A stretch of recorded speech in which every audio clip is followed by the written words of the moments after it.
Oh, it is a question that must be asked. Okay, so, I saw a really good video by the brother Black Fight Fan TV, and he asked the question, is old Uncle Al the problem with boxing when it comes to these fighters ducking?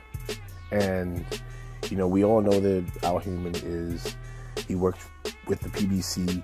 He basically was responsible for bringing back free boxing to TV, which is all credit and respect to him.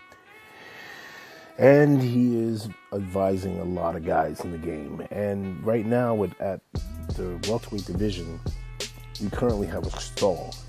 And it is, the question is a legitimate question. Black Fight Fan, he posed the question. He said, listen, I'm all about guys getting their money, getting paid, but I'm also about boxing first. And that's how, this is my position. That's how I personally feel.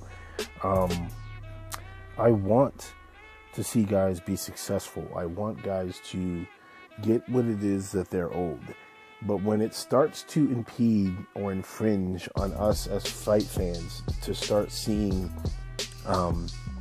when you start putting the business before the sport, and I don't want to hear none of that, boxing is a business shit, because at the end of the day, we know that, yes, all sports is a business, but we also understand and know that, especially when it comes to combat sports, the ultimate goal is to become a champion and to reap champions' rewards.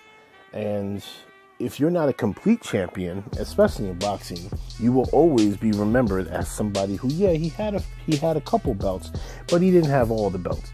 This is one of the reasons why I respect and I love Terence Crawford. Terence Crawford is one of those fighters who has made it very clear that any division he goes to, he wants to reign supreme in. Errol Spence Jr., another one, reign supreme in.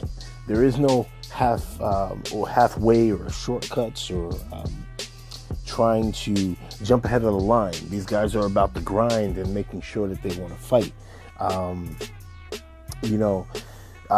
For all the slack and grief I give Anthony Joshua, he's another one.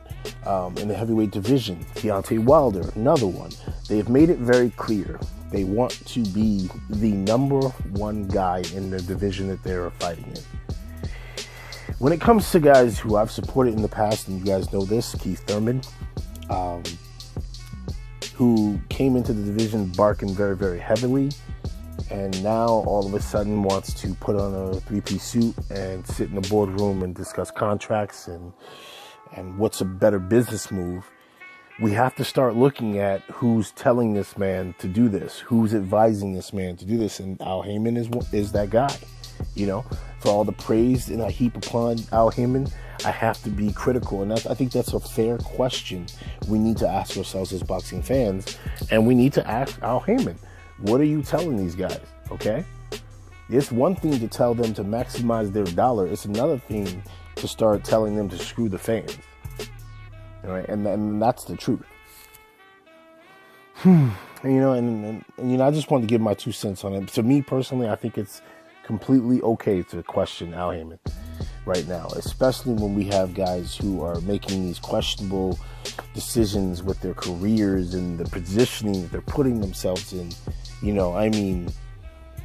It's like the boy who cried wolf. Especially when it comes to Keith Thurman. Like, this guy came into the division, hella barking, man. He was like he wanted to be the king. And then, Al